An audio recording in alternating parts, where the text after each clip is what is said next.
For about 20 seconds, I honestly thought this might be an announcement for a new entry in the Extreme G Racing series, which would have been awesome because I love Extreme G. But no, in Metroid Prime 4, Samus will trade in her spaceship for a motorcycle, which is, let's say, unexpected. These shots of her ripping down cosmic freeways and desolate plains on her new sleek sci-fi ride are somewhere between super cool and very silly. I do not believe this is a true open world. All of the major locations we have seen so far are shown to be pretty close to each other. I think this is more similar to Hyrule Field in Ocarina of Time or the Lake of Nine from God of War 4, more of a hub area linking different levels together which you are free to explore at your own pace, rather than an actual fully open world. But what is much more interesting to me are these environments she is traveling through, because they are very different from what we have seen in previous trailers. And I hope you are ready to go shot by shot, frame by frame, staring at every single inconsequential background detail of this trailer, because that is what we are going to be doing together for the next 15-20 minutes or so.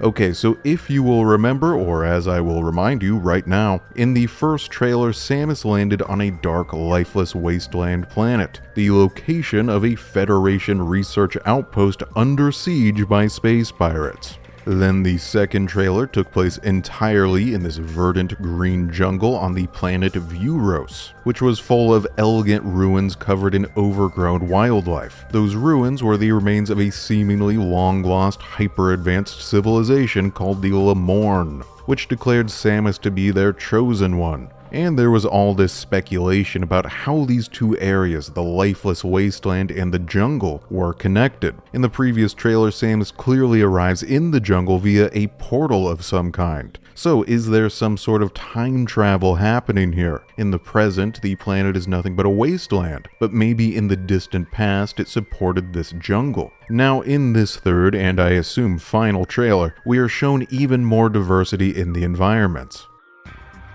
The trailer opens with a shot of these huge columns covered in spines and surrounded by absolutely gorgeous storm clouds. This region is beautiful. I can already tell that I'm really going to enjoy exploring this space. Anyway, every time one of the columns is struck by lightning, the electricity is passed down along the outside of the structure. I wonder if these are like giant batteries being powered by the storm itself, harnessing the natural electricity for some yet unknown purpose. The architecture here is kind of similar to the flowing design of the Lemorn temples we saw in the jungle in the previous trailer. Like this bridge leading to the storm columns is definitely the same design. However, the visual design of the columns themselves is noticeably harsher, darker, more jagged, and imposing. It makes me wonder if we are dealing with multiple factions of the Lemorn, a peaceful faction who built these elegant temples in the jungle, and then a more aggressive faction who built these columns in the Stormlands. Or maybe they are just different designs for different purposes. The dark purple design here reminds me of this shot from back in the previous trailer, and it is also similar to the purple design of her new motorcycle. Maybe this is the level where she acquires the motorcycle. Take note of this structure we see her launch out of in the subsequent scene. It looks like a tunnel of some kind, possibly leading underground. I wonder if Samus will use structures like this one to travel to different regions of the planet. Maybe a fast travel system of some kind? And let's talk about this desert. As I mentioned earlier, it does appear that regions on Vuros will be connected via some form of open world, though exactly how open it will be is still a matter of speculation. In this shot here, you can see the massive trees of the jungle region of the previous trailer on the right, and you can see the three purple Stormland columns from the opening of this trailer on the left. And it definitely seems like the player will be able to freely travel between the two locations on this motorcycle. They are quite close together, so I do not think this is a very big open world, again more of a hub area. And of course this is a Metroid game, so re-exploring old areas with new power-ups or using those power-ups to gain access to new regions is going to be a big part of the experience. You are not going to be able to go anywhere you want right from the start like in Breath of the Wild. If you look in the sky, you will notice that this planet's sun has a very odd shape. It is not spherical. It is more cocoon-shaped, and surrounded by a sort of lens flare. I wonder if there's something wrong with the star at the center of the solar system.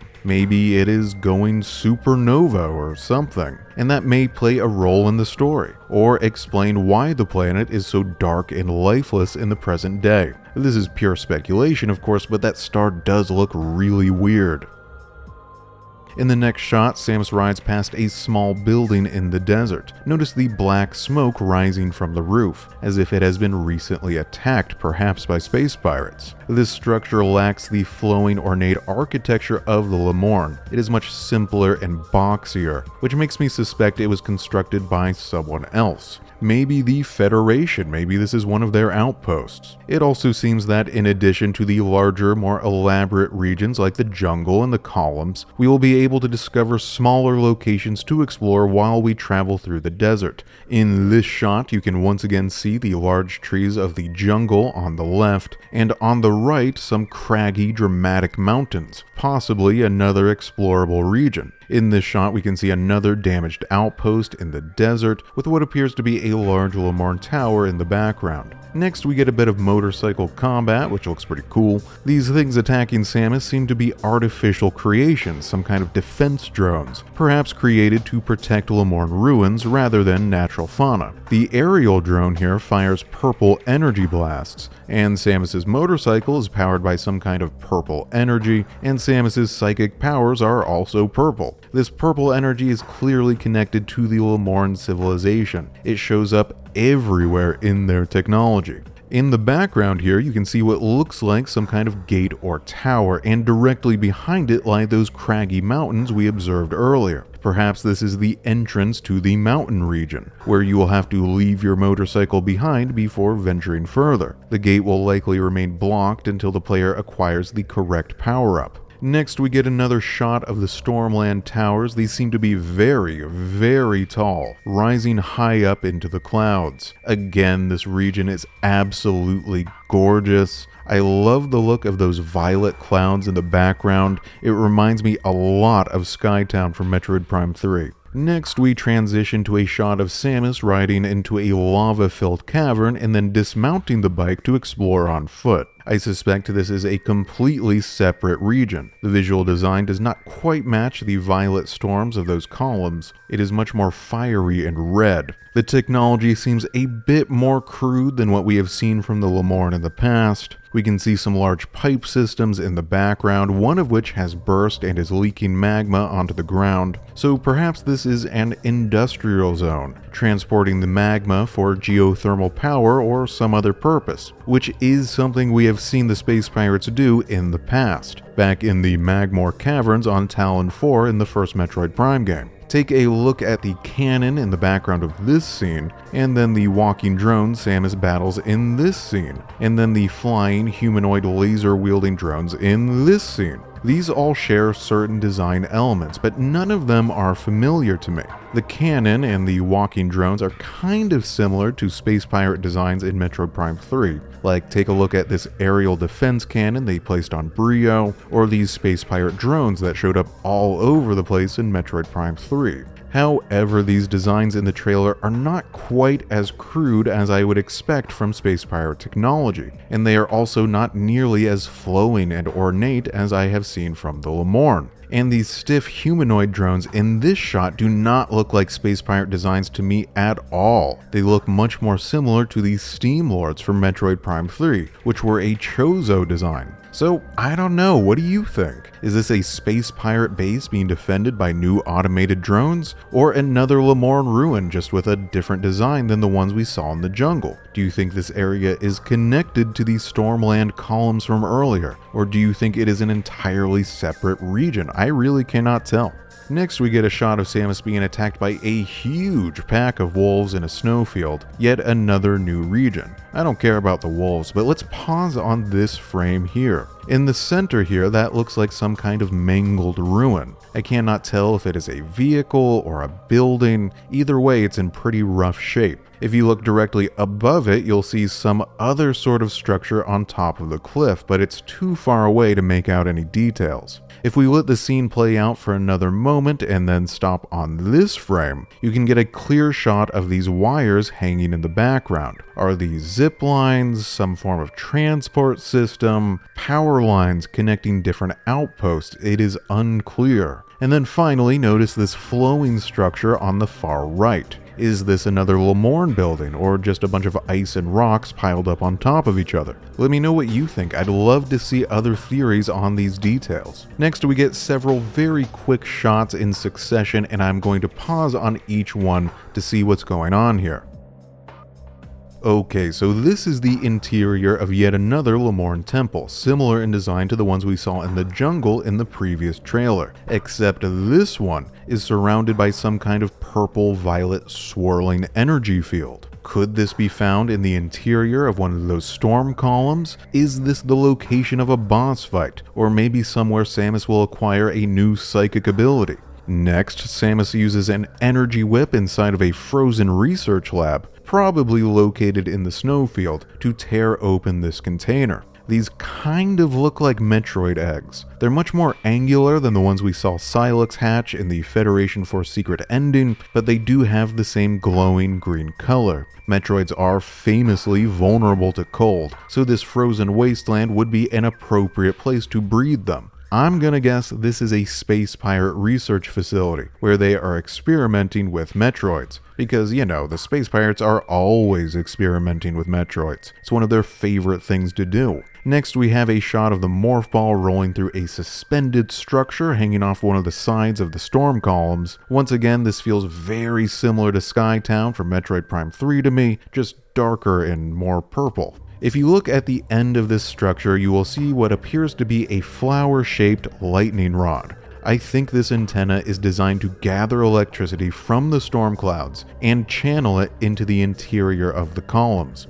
Okay, next, Samus is seen walking on another suspended platform, this one supporting a series of windmills. Space pirates have been shown to use windmills to power their facilities in the past, like back on their base on Aether in Metroid Prime 2, though these ones do have a different design. It is a little more elegant than I would expect from space pirates, and these platforms Samus is walking on are visually very odd. Again, I'm not sure whether this is a Lemorne or a space pirate area. Of course, the space pirates often do build their bases on top of older ruins, so it could be both. From the white-gray surroundings, this could be located in the frozen wasteland region of Euros, which means it could be connected to the research base where the Metroid eggs were contained in the previous shot. Maybe. Or maybe this is a part of those craggy mountains we saw in the background of the desert earlier. Or maybe the craggy mountains are part of the snowy region. And of course the bridge breaks as soon as Samus makes it to the other side,